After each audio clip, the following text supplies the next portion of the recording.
स्वागत है हॉरर की दुनिया में। तो बोलिए सब अनेक टून्स और एंजॉय करिए हार्ट अटैक देने वाली हॉरर स्टोरी गर्ल्स हॉस्टल। रिया की सांसें तेज चल रही थीं और वह बुरी तरह घबराई हुई थी। उसके बाल बिखर चुके थे। वह शीशे के सामने खड़ी खुद को देखकर अपने बाल दोबारा बांधने की कोशिश कर रही थी, लेकिन डर के कारण उसके हाथ कांप रहे थे। उस रात रिया को पहली बार अपनी देर रात तक जागने की आदत पर पछतावा हुआ। रिया को लग रहा था कि कोई अब भी उसका पीछा कर रहा है। इस कहानी की शुरुआत तब हुई जब पूजा और रिया दोनों क्लास 9 में एक बोर्डिंग स्कूल में पढ़ती थीं और उसी के हॉस्टल में रहती थीं। जिस बोर्डिंग स्कूल में वे पढ़ती थीं वह पढ़ाई के लिए बहुत ही अच्छा माना जाता था, लेकिन उस स्कूल के गर्ल्स हॉस्टल की एक अलग ही कहानी थी। करीब 5 साल पहले 9th क्लास की एक सीधी सादी और पढ़ाई में तेज लड़की की उसी हॉस्टल के 5th फ्लोर पर रहस्यमय मौत हो गई थी। किसी को समझ नहीं आया कि वह लड़की मरी कैसे। टीचर्स और पेरेंट्स का कहना था कि उस लड़की को न तो डिप्रेशन था और न ही पढ़ाई का कोई दबाव। शुरुआत में सबको लगा कि यह मर्डर है, लेकिन पुलिस को कभी कोई सबूत नहीं मिला और धीरे धीरे केस बंद हो गया। समय बीतने के साथ एक अफवाह फैलने लगी कि अब उस 5th फ्लोर पर उसी लड़की की आत्मा भटकती है। इसी वजह से स्कूल की अथॉरिटी ने 5th फ्लोर को बंद कर दिया। उसे हफ्ते में सिर्फ एक बार सफाई के लिए खोला जाता था।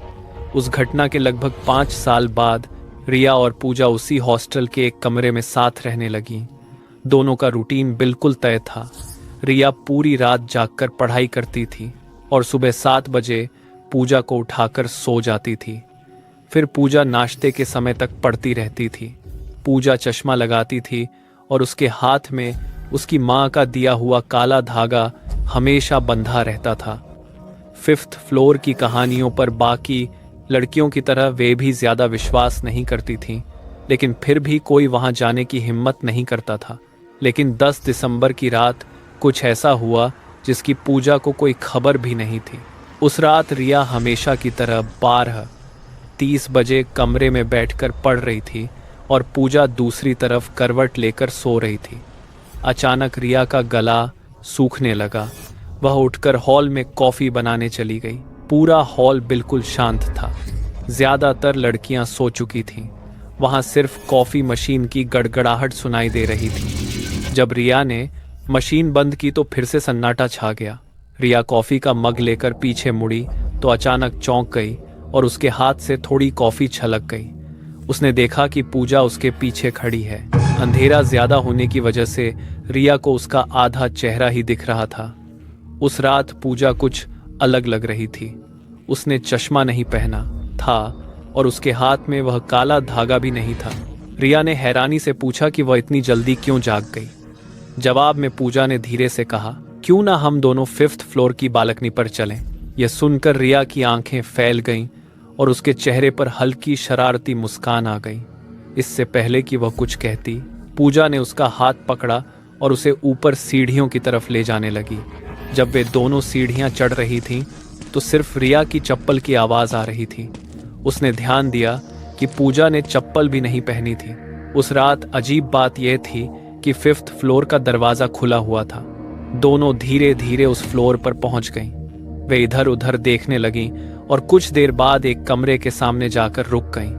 वह वही कमरा था जिसमें 5 साल पहले उस लड़की की मौत हुई थी, लेकिन यह बात रिया और पूजा को नहीं पता थी। उस रात ठंडी हवाएं खिड़कियों से अंदर आ रही थीं और कोहरा पूरे फ्लोर में फैल रहा था। तभी रिया की नज़र दीवार पर पड़ी। वहां किसी ने अपने नाखून से बड़े बड़े अक्षरों में 10 दिसंबर लिख रखा था।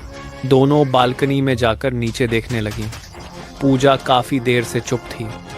रिया को ठंड लग रही थी, इसलिए उसने पूजा से नीचे चलने को कहा, लेकिन पूजा ने कोई जवाब नहीं दिया।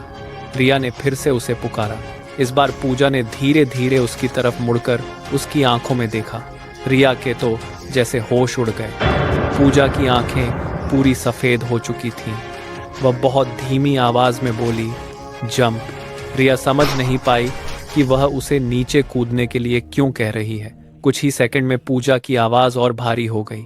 वह बार बार रिया की आंखों में देखकर कहने लगी, जंप जंप, रिया का चेहरा पीला पड़ गया।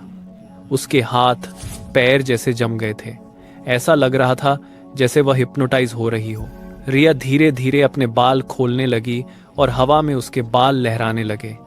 ऐसा लग रहा था कि अगर वह कूदेगी नहीं तो पूजा उसे धक्का दे देगी। रिया की आंखें बंद होने लगी थीं।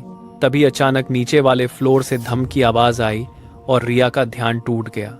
उसने तुरंत पूजा को जोर से धक्का दिया और सीढ़ियों की तरफ भागने लगी।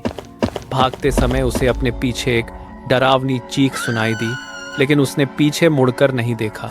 वह जल्दी से अपने कमरे में पहुंची और दरवाजा बंद कर लिया, लेकिन अंदर जो उसने देखा उससे उसका खून जम गया। पूजा उसी करवट में बिस्तर पर सो रही थी जिस तरह रिया उसे छोड़कर गई थी। रिया का चेहरा और पीला पड़ गया। उसने डरते डरते पूजा को उठाया। पूजा ने उसकी हालत देखकर उसे गले लगा लिया, लेकिन रिया कुछ बताने की हालत में नहीं थी। उस रात रिया ने बाथरूम में जाकर अपना चेहरा धोया, बाल बांधे और सो गई। उस दिन के बाद रिया ने रात में पढ़ना छोड़ दिया और जल्दी सोने लगी। वह पूजा से भी थोड़ा दूर दूर रहने लगी। जब भी पूजा पढ़ाई करने बैठती, उसे लगता जैसे कोई उसे घूर रहा है और वह अक्सर रिया ही होती। आखिर एक दिन परेशान होकर पूजा ने रिया से उस रात के बारे में पूछ ही लिया। रिया ने आखिरकार पूरी सच्चाई बता दी। सब सुनने के बाद पूजा को तुरंत याद आया कि 5 साल पहले उसी तारीख 10 दिसंबर को एक लड़की की मौत हुई थी। तब उन्हें एहसास हुआ कि हॉस्टल की सारी अफवाहें शायद सच थीं। उस दिन के बाद दोनों ने कभी भी 5th फ्लोर का जिक्र नहीं किया, लेकिन आज तक वे उस रात के डरावने अनुभव को भूल नहीं पाए। अगर आपको यह कहानी पसंद आई हो तो हमारे चैनल अनेक टून्स को सब्सक्राइब करना बिल्कुल मत भूलिए।